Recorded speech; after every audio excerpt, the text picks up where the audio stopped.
this nation will rise up, live out the true meaning of its creed.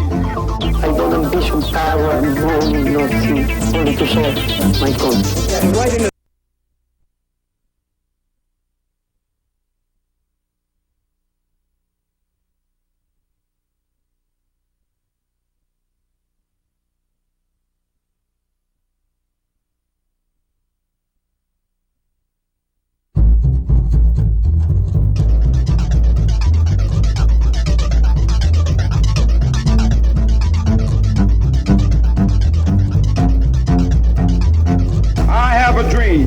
that one day this nation will rise up, live out the true meaning of its creed. I don't ambition power, money, nothing, only to serve my country. Right into the side of the Twin Tower, exploding through the other side. Ich bin ein Berliner.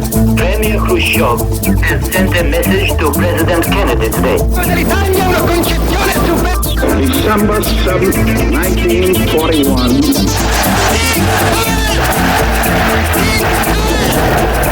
The New World Order. I'm prepared to wait for my answer until hell freezes over, if that's your decision.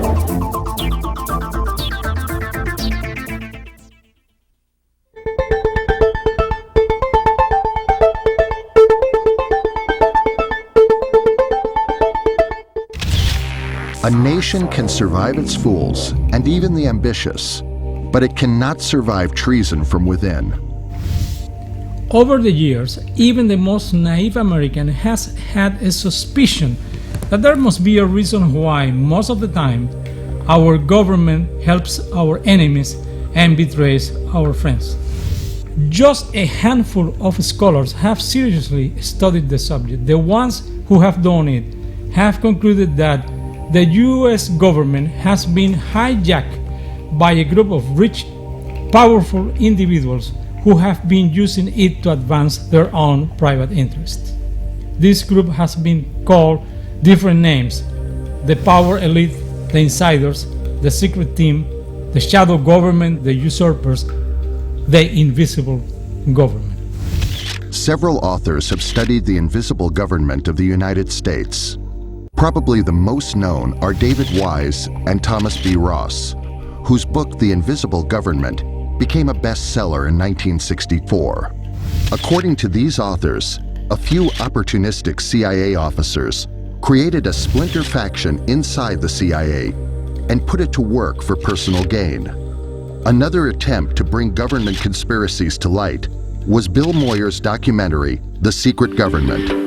The secret government is an interlocking network of official functionaries, spies, mercenaries, ex-generals, profiteers, and super patriots who, for a variety of motives, operate outside the legitimate institutions of government. A little after, a picture of the CIA building at Langley, Virginia fills the screen, and Moyer's voice off-camera affirms, "This is the house the Cold War built. The CIA, the core of the new secret government."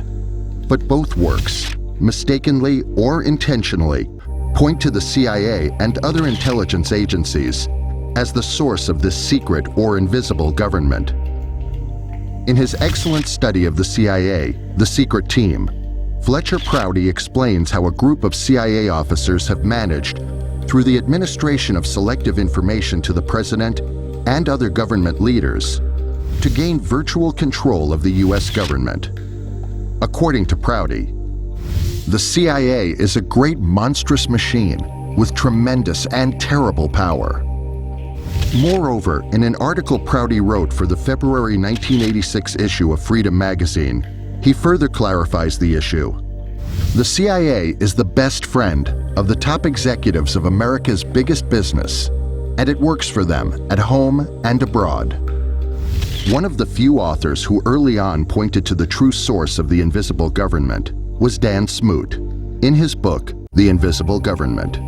Smoot, a former member of the FBI headquarters staff in Washington, D.C., pointed to the organization where the true source of the invisible government of the United States resides. According to Smoot, the ultimate secret goal of this organization is to create a one-world socialist system and to make the U.S. an official part of it. Like ninja warriors, The main weapon used by the conspirators who have managed to infiltrate the US government and most of the American life has been their invisibility. Until just a few years ago, this group of rich, powerful people with almost total control over the three branches of our government, the mainstream press, and the educational system has been almost unknown to most of the American people. But we cannot blame the people. The conspirators have never been identified in the mainstream press, much less in textbooks. How come, one may ask, if these people are so important, have they managed to pass unnoticed to the mainstream press? Well, they are known by the mainstream press, but fully under the control of the conspirators. The mainstream press has practiced self-censorship, failing to inform the American people about their existence. And the conspirators have thanked the press for their good job on their behalf. Speaking in 1991 at a Bilderberger meeting in Germany, David Rockefeller expressed his gratitude to the American press for their silence. We are grateful to the Washington Post, the New York Times, Time Magazine, and other great publications whose directors have attended our meetings and respected their promises of discretion for almost 40 years. It would have been impossible for us to develop our plan for the world if we had been subjected to the lights of publicity during those years. But the world is more sophisticated and prepared to march towards a world government. The supranational sovereignty of an intellectual elite and world bankers is surely preferable to the national auto-determination practiced in past centuries. But now, thanks mostly to the internet that has acted as an ultraviolet light revealing the harmful bacteria, the conspirators are losing their powers of invisibility. And more people are discovering who they are, how they operate, and what their secret plans are. I'm talking about the Council on Foreign Relations, CFR, and their parasite organizations like the Bilderberger Group, the Trilateral Commission, the United Nations organizations, and the World Forum, just to mention the most important ones of a constellation of organizations working hard for the implementation of a new world order.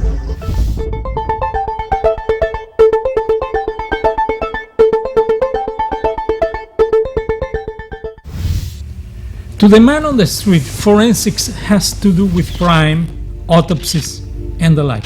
But like Yahoo, Google, and other search engines in the internet, forensic science mostly has to do with links.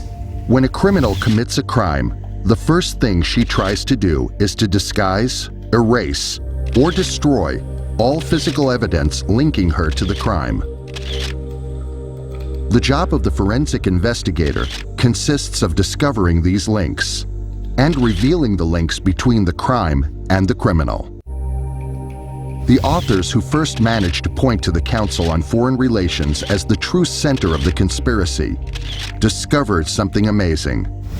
Behind every act of treason to this country, working in the shadows, there is always one or more members of the Council on Foreign Relations or their associate organizations. Mentioning all these acts of treason will make this list too long, but just a minor cut of the fruit will be enough to reveal its rotten entrails.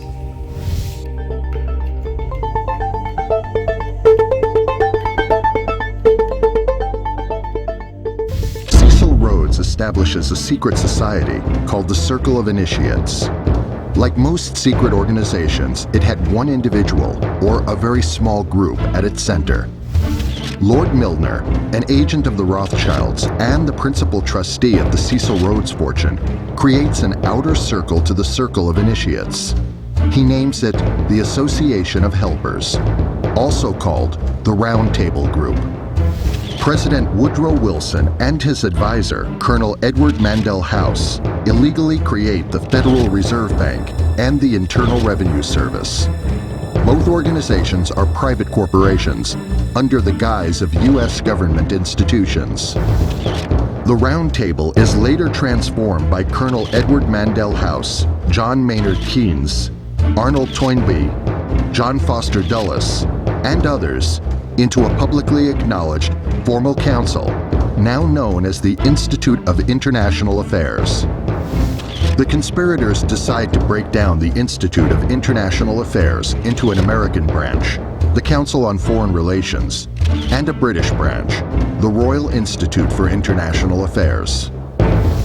The Council on Foreign Relations begins the publication of its official organ, the magazine Foreign Affairs.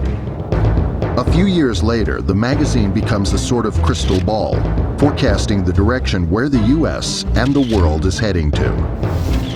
A panic in the Wall Street stock market, followed by a full crash, causes a severe economic crisis, later known as the Great Depression. The crisis affects first the United States, and soon after, Latin America and the whole industrialized world. There are those who suspect that the crisis was artificially created by the bankers who own the Federal Reserve Bank. President Franklin Roosevelt provokes and facilitates the Japanese attack on Pearl Harbor as a pretext to push the American people into war in Europe. While American soldiers are dying in Europe fighting Nazi Germany, Prescott Bush, Henry Ford, Nelson Rockefeller, and Allen Dulles keep cutting business deals with German corporations, helping the Nazi war machine. The U.S. delegation to the San Francisco Conference, where the creation of the United Nations organization is discussed, includes 47 CFR members. Among them, Adlai Stevenson, John Foster Dulles, Nelson Rockefeller, and Alger Hiss. The charter of the UNO they approve had been previously written at the Harold Pratt House in Manhattan, headquarters of the Council on Foreign Relations. Following advice from Secretary of State Edward Stettinius, Secretary of War Henry Stimson, and General George Marshall, President Truman orders the dropping of atomic bombs on Hiroshima and Nagasaki. Nagasaki, where no military installation was located, was the site of the largest Christian community in Japan. At the end of the war, the Rockefellers, with the help of their agent Allen Dulles, allow many Nazis to escape to America via Argentina, recruits ex-Nazi officers to work for the CIA, and brings Nazi scientists to America. President Truman creates the Central Intelligence Agency. George Marshall and Dean Acheson press President Truman to stop providing military supplies to Chiang Kai-shek, thus allowing for the communist takeover of China. Headed by Frank Wisner, Allen Dulles, and Richard Helms, the CIA begins Operation Mockingbird. Under the false flag of fighting communism, its goal is to recruit American media news organizations and journalists as agents to disseminate disinformation. Testifying before the Senate Foreign Relations Committee on February 17th, James Warburg, son of CFR founder Paul Warburg, prophesizes, "We shall have world government whether or not you like it, by conquest or consent." Dean Acheson and Dean Rusk arranged the no-win undeclared war in Korea and the removal of General Douglas MacArthur. General MacArthur had a plan to win the war. J. Edgar Hoover, director of the Federal Bureau of Investigation, the FBI, receives hundreds of letters from concerned citizens and members of Congress, accusing the Council on Foreign Relations of treason and promoting communism through its agents infiltrated within the U.S. government. Hoover orders to begin an investigation. Soon after, President Eisenhower dictates an order prohibiting the FBI to investigate federal government employees. In his farewell speech, President Eisenhower alerts the nation about the existence of a military-industrial complex in the United States. Whether sought or unsought, by the military-industrial complex. President Kennedy signs Executive Order 11110, returning to the U.S. Treasury the power to print currency independently of the Federal Reserve Bank. $4 billion in U.S. notes are printed, and they have just begun to circulate when Kennedy is assassinated. The first thing President Johnson, not a CFR member, does as he is sworn into office is to recall the bills and destroy them. A whitewashing commission is created to investigate President Kennedy's assassination. 4 of its 7 members, Allen Dulles, John McCloy, John Sherman Cooper, and Gerald Ford, are CFR members. The commission concludes that Oswald was a lone assassin. A growing majority of the American public is convinced that Kennedy was the victim of a government conspiracy. Robert McNamara and Dean Rusk fabricate the Gulf of Tonkin incident, claiming that North Vietnamese PTs have attacked the destroyers USN Maddox and USS Turner Joy. The attack never happened, but it gives Johnson the pretext to escalate the war that eventually costs the lives of thousands of Americans. Dean Rusk, Robert McNamara, and Henry Cabot Lodge push the U.S. fully into the Vietnam conflict, and then draw up odd rules of engagement, making victory impossible. As a part of a discussion group on intelligence and foreign policy, senior CIA officer Richard Bissell gives a secret lecture at the Pratt House on covert action. Among the participants are Douglas Dillon, Allen Dulles, Theodore Sorensen, and 13 other senior CFR members. Richard Nixon and his national security advisor Henry Kissinger continue their treacherous policies, which lead to the communist takeover of South Vietnam, Cambodia, and Laos. Harvard professor Zbigniew Brzezinski writes Between Two Ages. The book shows that Brzezinski's thinking closely parallels that of CFR founder Colonel Edward Mandell House. Nelson Rockefeller loves the book so much, he offers Brzezinski the direction of his new pet project, the Trilateral Commission. The CFR conspirators realize that the war they have created has become a liability. They then use Daniel Ellsberg to bring the Pentagon Papers to the CFR-controlled New York Times. The publication of the Pentagon Papers helps to create an anti-war feeling among the American people. The newly created Trilateral Commission publishes a report which recommends that, in order for globalization to succeed, American manufacturing jobs have to be sent abroad, and American workers' wages have to decline. Henry Kissinger writes National Security Study Memorandum 200. It delineates a genocidal policy of depopulating much of the African continent to allow U.S. transnationals, not the Africans, to exploit the continent's natural resources.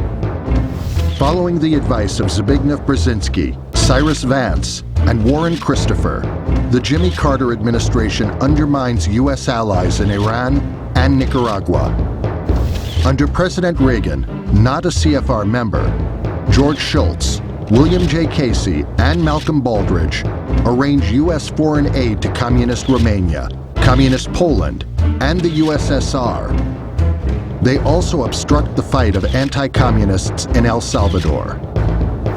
President George H.W. Bush, CFR, authorizes American companies to provide Saddam Hussein with samples of anthrax and botulinum, allegedly for medical research.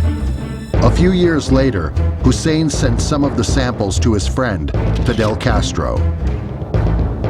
A deal initiated by ex-President Jimmy Carter, President Bill Clinton, gives North Korea $5 billion worth of oil and authorizes American companies to give the Kim Jong regime 2 nuclear reactors and $2 billion to develop it, allegedly for non-military use.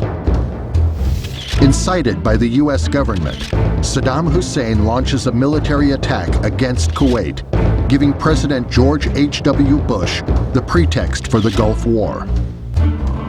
On September 11th, President George H.W. Bush delivers a speech to the Congress titled, "Toward a New World Order."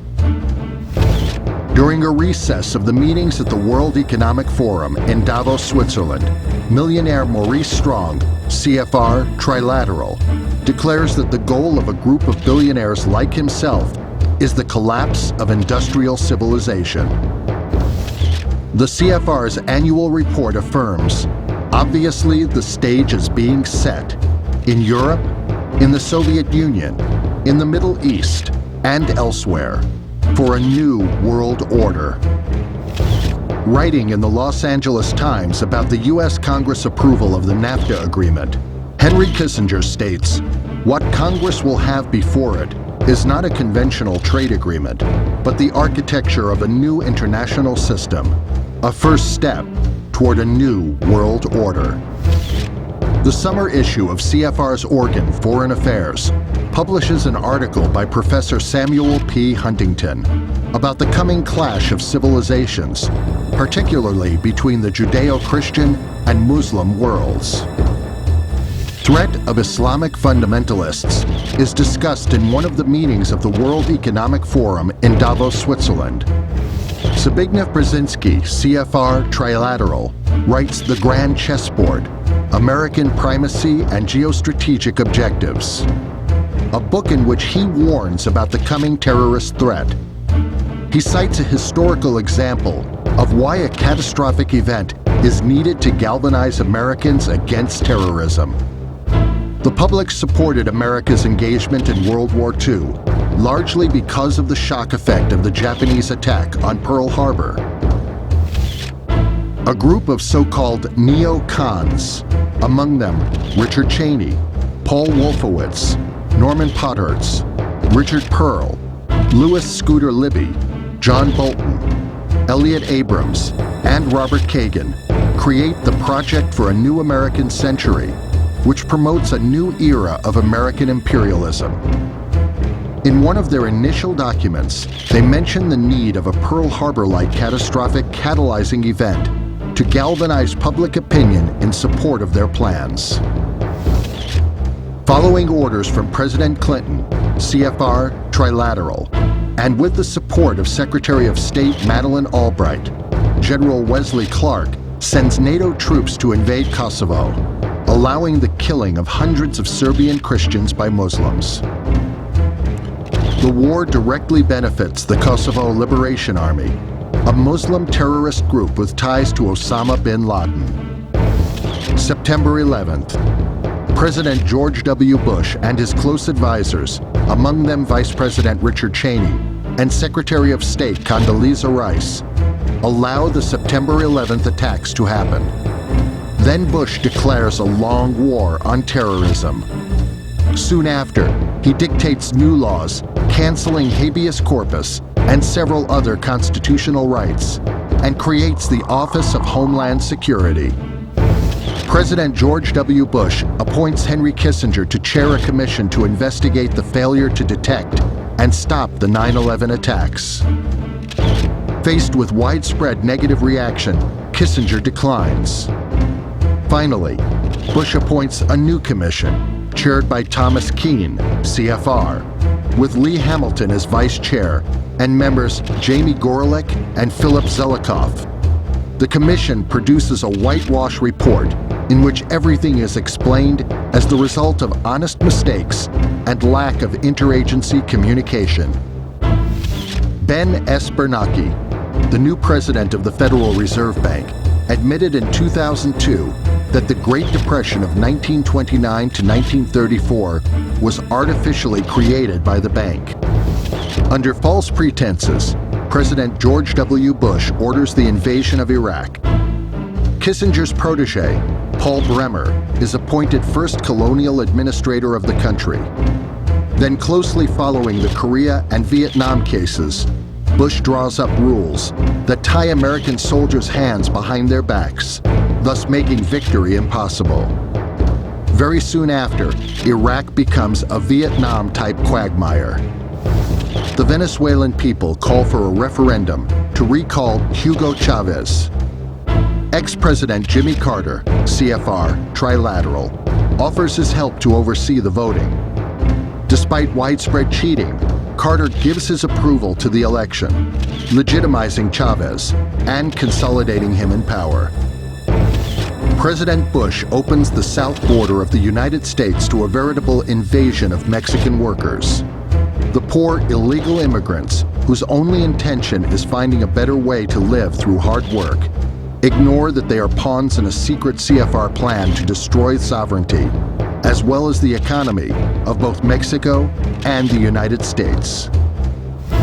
The leaders of the governments of Mexico, the United States, and Canada reinforce the Security and Prosperity Partnership of North America agreement when they meet again to focus on their agenda to erase national borders. A CFR study commission, which includes William Weld, Doris Meissner, and Robert Pastor, produces a document titled Building a North American Community. It details a 5-year plan for the establishment of a common security perimeter around Canada, the United States, and Mexico, and the eventual fusion of the 3 countries into a single one, the North American Union, with a common currency, the Amero. The Iraq Study Group, co-chaired by former Secretary of State James Baker and former Congressman Lee Hamilton, is created. Its purpose is to conduct a forward-looking, independent assessment of the current and prospective situation on the ground in Iraq. Other members of the Iraq Study Group include Lawrence Eagleburger, Vernon Jordan, Sandra O'Connor, William Perry, and Charles Robb. President Bush appoints Robert Gates to replace Donald Rumsfeld as Secretary of Defense. Lawrence Eagleburger replaces Robert Gates as co-chair of the Iraq Study Group.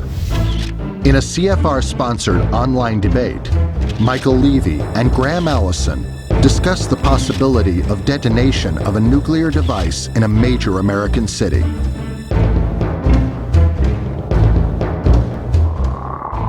Since the end of World War II, the number of Council on Foreign Relations members in key government positions has been growing continuously. In the last 50 years, all U.S. Secretaries of State and CIA directors have been CFR members. The number of senior members of the armed forces that have CFR membership is growing. The most important people in the mainstream press are CFR members. CFR-controlled philanthropic foundations like the Rockefeller, Ford, MacArthur, and Carnegie bankroll every anti-American group in this country and many abroad. This historical forensic analysis can extend for dozens of pages, but just the ones I have shown prove beyond any reasonable doubt that what many people have suspected is true. A cabal of non-elected people is making the big decisions and controlling our destiny. Now, if all the persons mentioned above would have been Jews, everybody would be talking about the Jewish conspiracy. If all of them would have been Italians, we would be for sure dealing with an Italian conspiracy. If all of them would have been New York Yankees fans or taxi drivers, I would be the first to talk about the baseball fans or taxi drivers conspiracy. But there are several million Jews in America, and as many Italians and probably even more New York Yankees fans and taxi drivers. In contrast, for many years, the Council on Foreign Relations has had less than 1,000 members, and now with its largest membership of all times, has a little more than 4,000 members. One can claim that the facts I have mentioned above are not true or difficult to confirm, but even if only half of them were true, and all of them are in the public domain and easy to verify, this should be a motive of concern for the American people. Also, some may think that my conclusions are fallacious because this small group of people have joined the Council on Foreign Relations only because of their prominence and money, and that is precisely what has made this organization so powerful. But, as in the cases of Henry Kissinger, Jimmy Carter, Bill Clinton, and Maurice Strong, many of them have reached prominence and fortune thanks to their membership in the Council on Foreign Relations and not the other way around. How can we explain without resorting to conspiracy theories the fact that this small group of people control this to such extent the foreign policy of the United States and of most countries in this hemisphere? How can we explain without resorting to conspiracy theories the fact that being so important and powerful and having such a control over the American mainstream media, the Council on Foreign Relations is almost unknown to the majority of the people in the United States and Latin America? The Council claims that it has no affiliation with the US government. Then, how can we explain these facts? Since the end of World War II, almost every Secretary of State, CIA Director, Secretary of Defense, Chairman of the Joint Chiefs of Staff, National Security Council member, Federal Reserve Bank Director, is or has been a member of CFR. Also, several U.S. senators and Supreme Court justices are CFR members. Actually, no other organization, not even any of the three branches of the United States government, has such control over this country. Therefore, yes, no doubt about it, there is an invisible government, a high cabal, a power elite, a secret team, a group of conspirators, infiltrators, usurpers, insiders, or whatever name you choose, who, using Fabian infiltration techniques, has penetrated the three branches of the United States government and now has almost total control over it. It also controls the mainstream media and public education. Unfortunately, this group is currently in the process of also taking control of the governments of most Latin American nations. And this group of conspirators reside at the Harold Pratt House in Manhattan, headquarters of the Council on Foreign Relations. Granted, the Council on Foreign Relations is not the only organization working hard for establishing a totalitarian dictatorship in America and the world. But if one follows the money flowing in large quantities from Council on Foreign Relations controlled non-profit organizations, it becomes evident that most of the lines point to Wall Street, banks, and oil transnational corporations.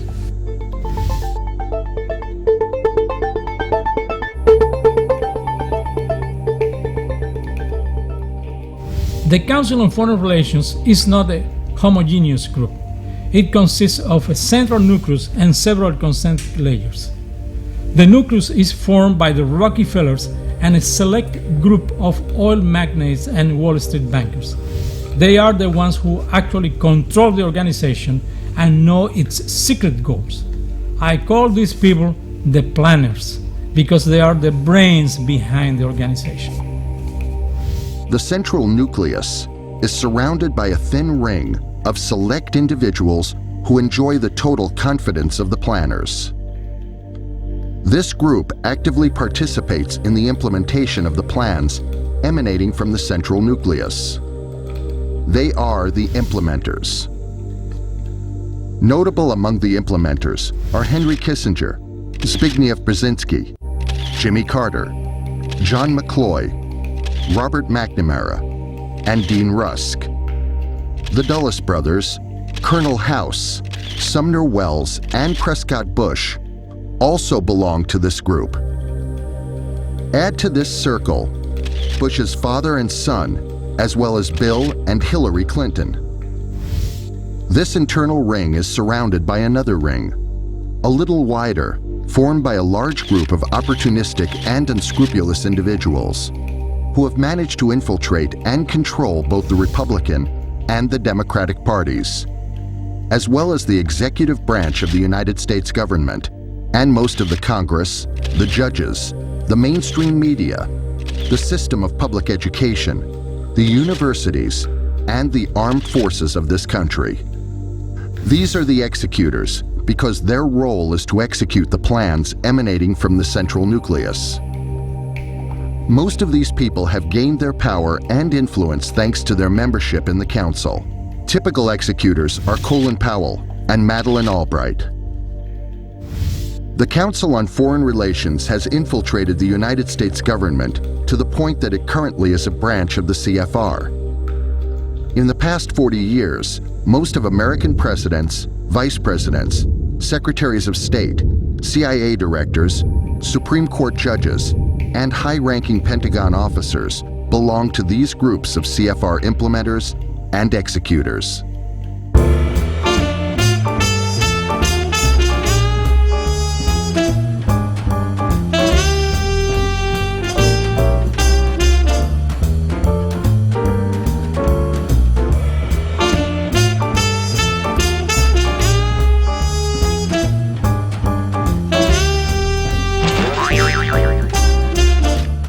For many years, the Council was a relatively closed society, with less than 1,000 members.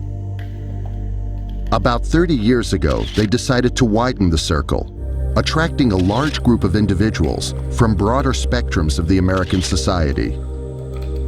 These people have found in the Council an easy way to polish their enlarged egos and advance their careers. Likely, most of them have no real idea of the Council's secret goals, but are part of a symbiotic relationship. They act as a smokescreen to hide the true goals of the Council, while because of the prestige of the institution, they benefit from the relationship. This large group constitutes the cover. The existence of this cover explains why a handful of honest but disinformed people are Council members. They comprise part of the outer ring. If what I have described before seems like a conspiracy, it is because it is a conspiracy. And I'm not talking about the imaginary vast right-wing conspiracy mentioned by Hillary Clinton, but of a real vast right-left-wing conspiracy a growing number of Americans is becoming aware of. Nor I'm talking about a conspiracy theory, but of a proof criminal conspiracy, a legal term clearly defined in the laws of this country. According to the United States Code, it makes a separate federal crime or offense for anyone to conspire or agree with someone else to do something which, if actually carried out, would amount to another federal crime or offense. So under this law, a conspiracy is an agreement or a kind of partnership in criminal purposes in which each member becomes the agent or partner of every other member. Initially, not all American presidents were members of the Council on Foreign Relations. These were the cases of Truman, Kennedy, Johnson, and Reagan. But like cart horses wearing blinds, the Council on Foreign Relations has managed to surround the presidents with a large group of its secret agents, most of them grouped in the National Security Council. The National Security Council is a key element in understanding how the Council on Foreign Relations conspirators control the United States government.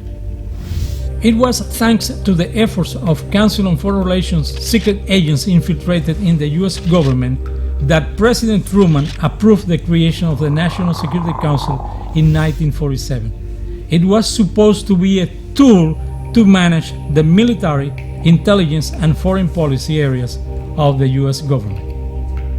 But soon after it was created, the CFR agents in the National Security Council changed it into a tool to control the information reaching the eyes and ears of the presidents, thus creating a smoke screen of disinformation around them.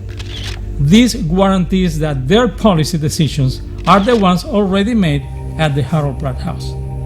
This process is best described by Fletcher Prouty in his book, The Secret Team, which explains why the book was practically censored and it is almost impossible to find.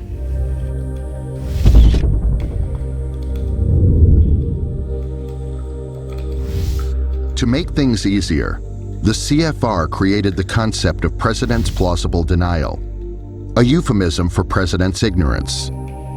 Soon after, they expanded the concept with the notion that what the president doesn't know can't hurt him politically. This meant that the CFR conspirators, through their agents infiltrated in the White House, gave themselves a free hand in planning and carrying out American foreign policy with as little consultation as possible with the incumbent president. Since the Second World War, the Council on Foreign Relations conspirators have been treating American presidents like mushrooms, keeping them in the dark and feeding them manure.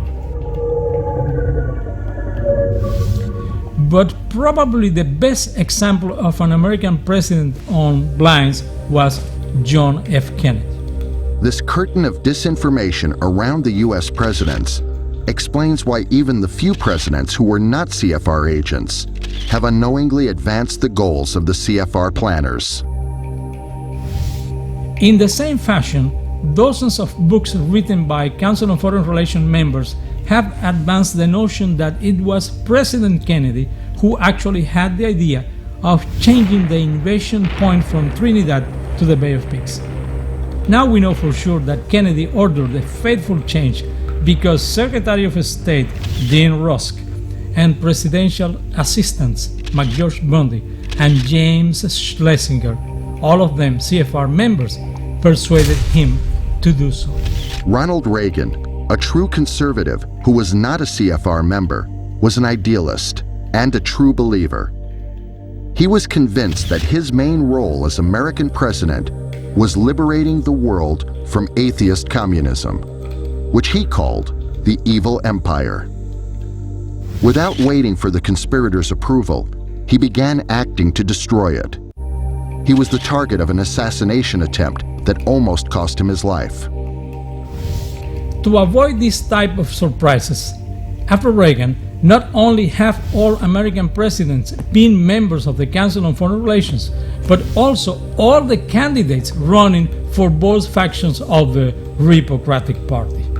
This was the case of Al Gore running against George W. Bush. In the 2004 presidential election, the travesty was even more shameless. Not only was Kerry part of the charade, but American voters were given the choice of electing either a Yale graduate member of the Skull and Bones Secret Society and the CFR who had cheated on his military records, or a Yale graduate member of the Skull and Bones Secret Society and the CFR who had cheated on his military records. If you are still not convinced that a group of conspirators is controlling the US government, I'll give you further proof directly from the insiders. 3 Council on Foreign Relations members who turned into whistleblowers: Rear Admiral Chester Ward, as Secretary of Defense James Forrestal, and former Assistant Secretary of State and U.S. Ambassador to Cuba, Spruill Brady. At some time, Ward, Forrestal, and Braden realized that they had been recruited by the CFR under the false flag of that time, the fight against communism. But once they discovered the ruse, they did what they could to expose the true purposes of the Council. Admiral Chester Ward, a member of the CFR for over a decade, became one of its harshest critics, revealing its inner workings. In the 1975 book he co-authored with Phyllis Schlafly, Kissinger on the Couch, Ward stated, "The most powerful cliques in these elitist groups have one objective in common. They want to bring about the surrender of the sovereignty and national independence of the United States."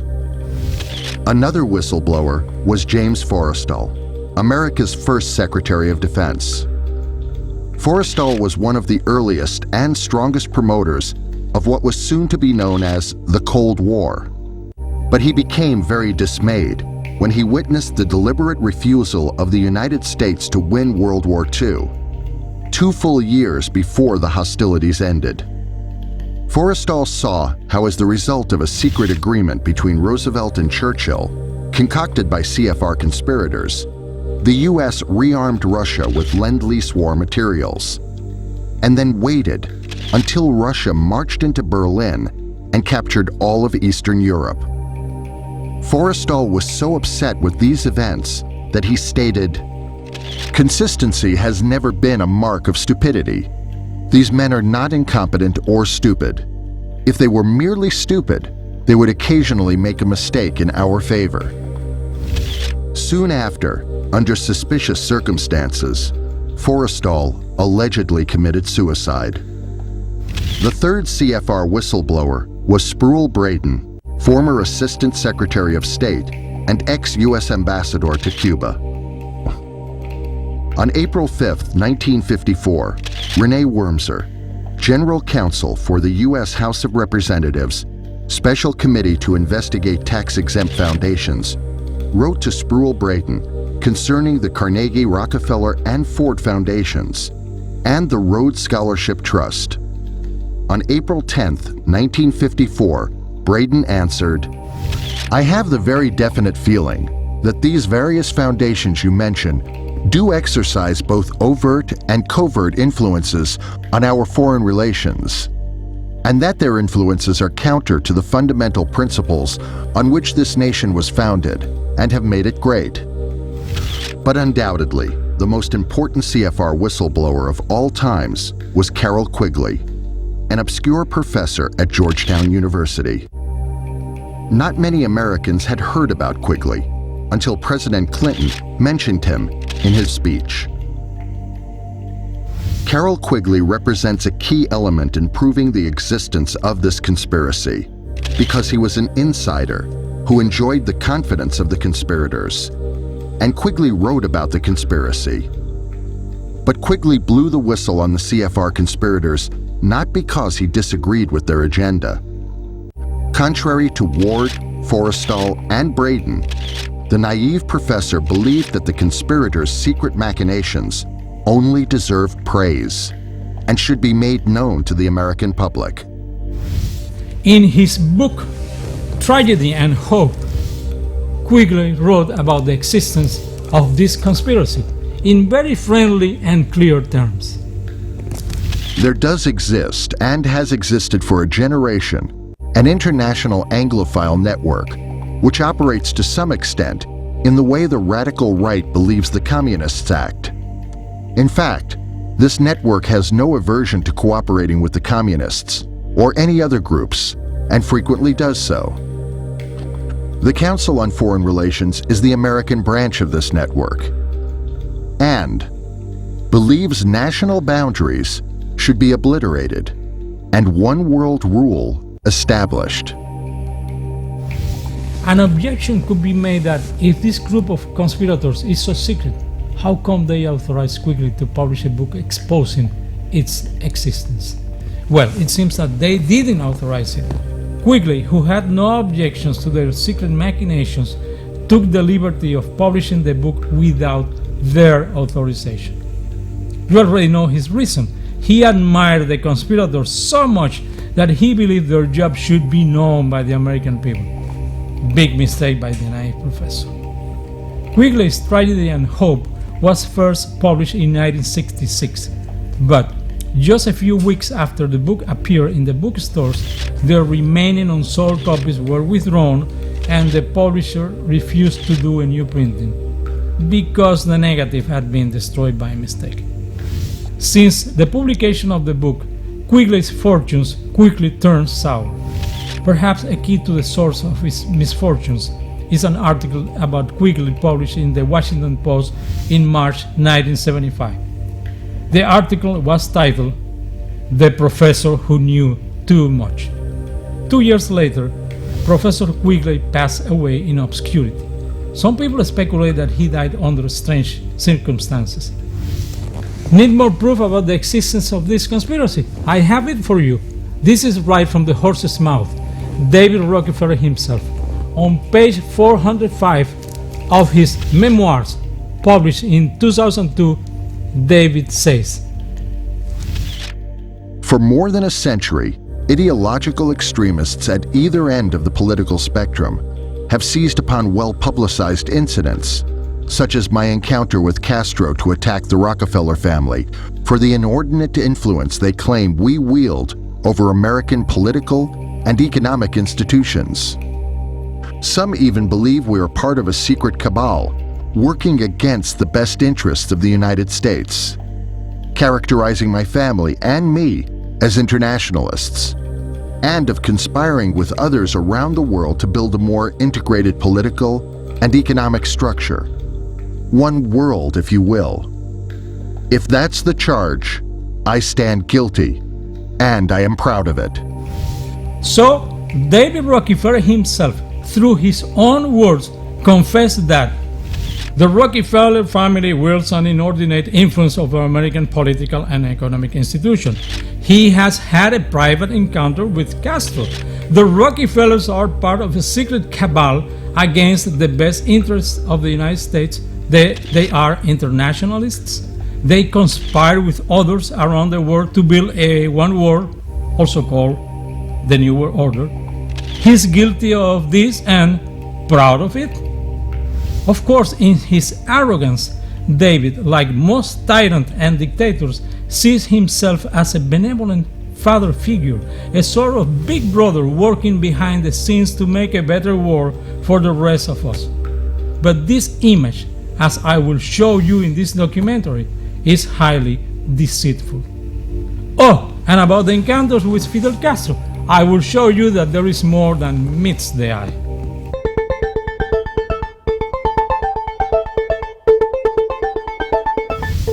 Like a malignant cancer, the Council has metastasized into a pervasive group of organizations, all of them created with the financial help of the Rockefellers and their Wall Street friends. Among the main ones are the Trilateral Commission and the Bilderberger Group, as well as the United Nations organizations and its dependent organizations like UNESCO, the World Churches Organization, the World Health Organization, and the rest of the communo-fascist organizations they have created over the years with the pretext of protecting the environment, free trade, and third world women's reproductive health, a euphemism for Malthusian eugenics. These people also control the main international financial organizations, like the International Monetary Fund and the World Bank. The ultimate goal of these organizations is the creation of a new world order, which is nothing but a communo-fascist totalitarian dictatorship under the control of the Wall Street bankers and the transnational corporations. Very similar to what Italian fascist dictator Benito Mussolini called the corporate state. One may argue that one of the characteristics of fascism is its furious nationalism, while these people champion globalization. But in a time of transnational corporations, it makes sense that the new fascism they envision will be global. The recent midterm election proved to be a total disaster for the Republican Party.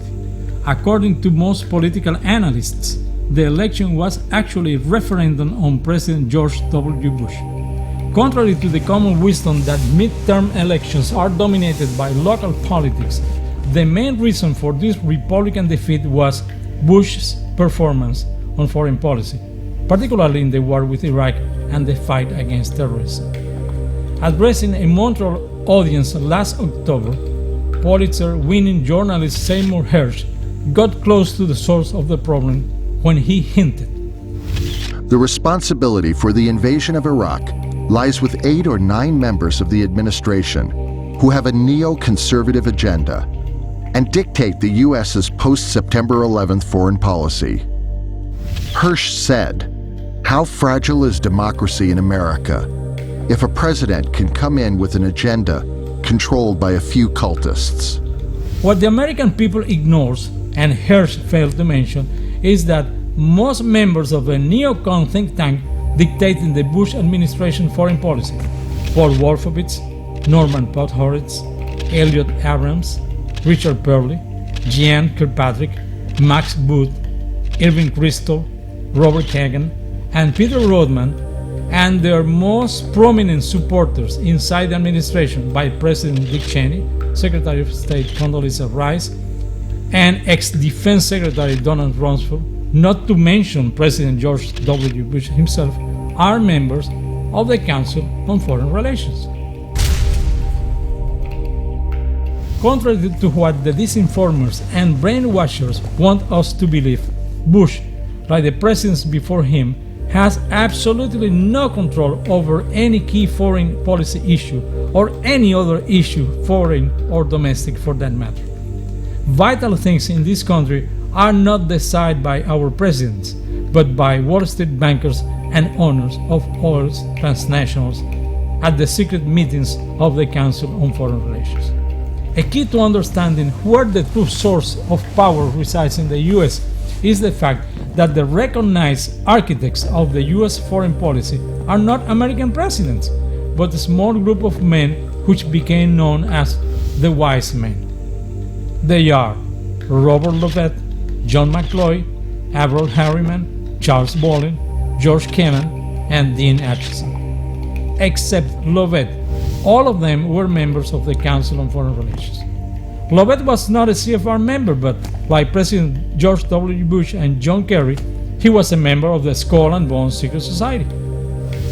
Today, the CFR's control over the U.S. government is even larger than at the time of the Wise Men.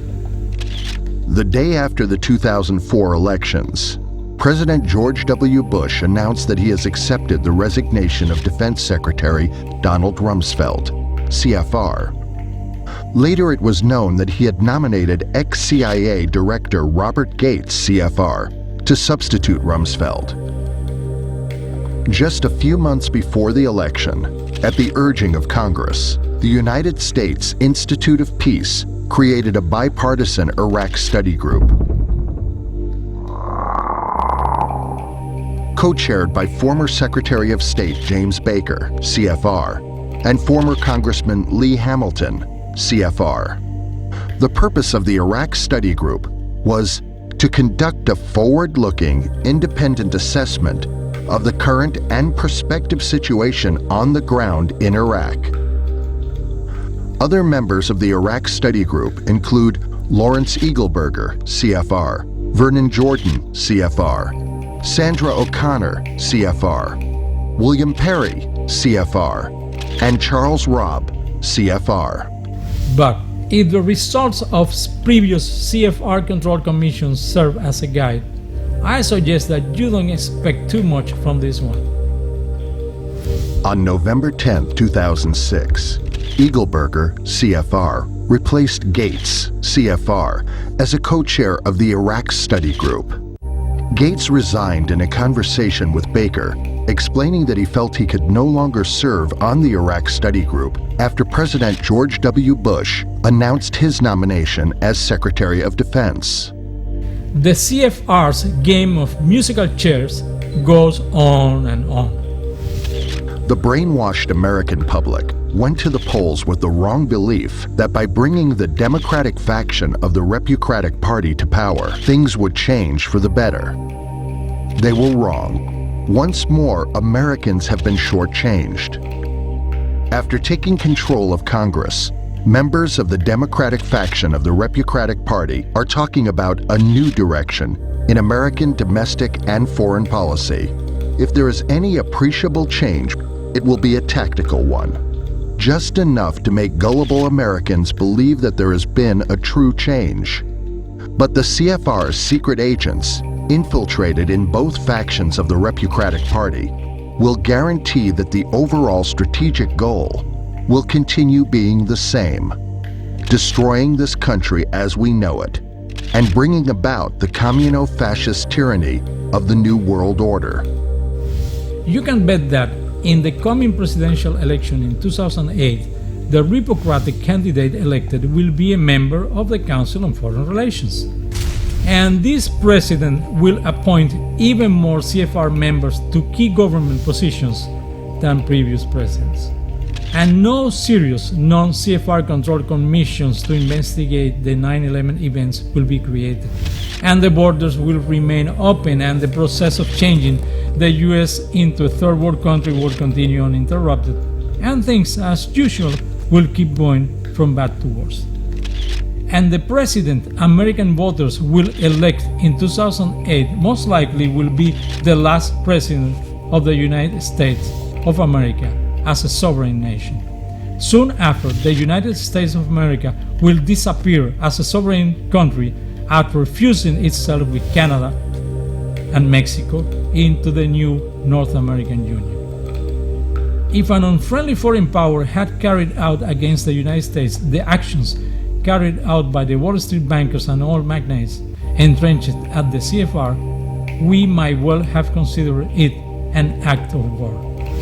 For almost a century, these people have been waging a quite non-declared war of attrition against the American people, and it seems that they are now ready for the final, decisive battle. Unfortunately, as the recent midterm elections shows, the American people have reacted against the puppets, leaving the puppet masters untouched. If some of you think that this vision of history is too conspiratorial, I would say that conspiring is precisely what intelligence and espionage organizations do, including the Council on Foreign Relations. Their main job consists of lying, disinforming, obfuscating, spying, and conspiring to carry out their secret plans. This is Truth Lies, and I am Servando Gonzales.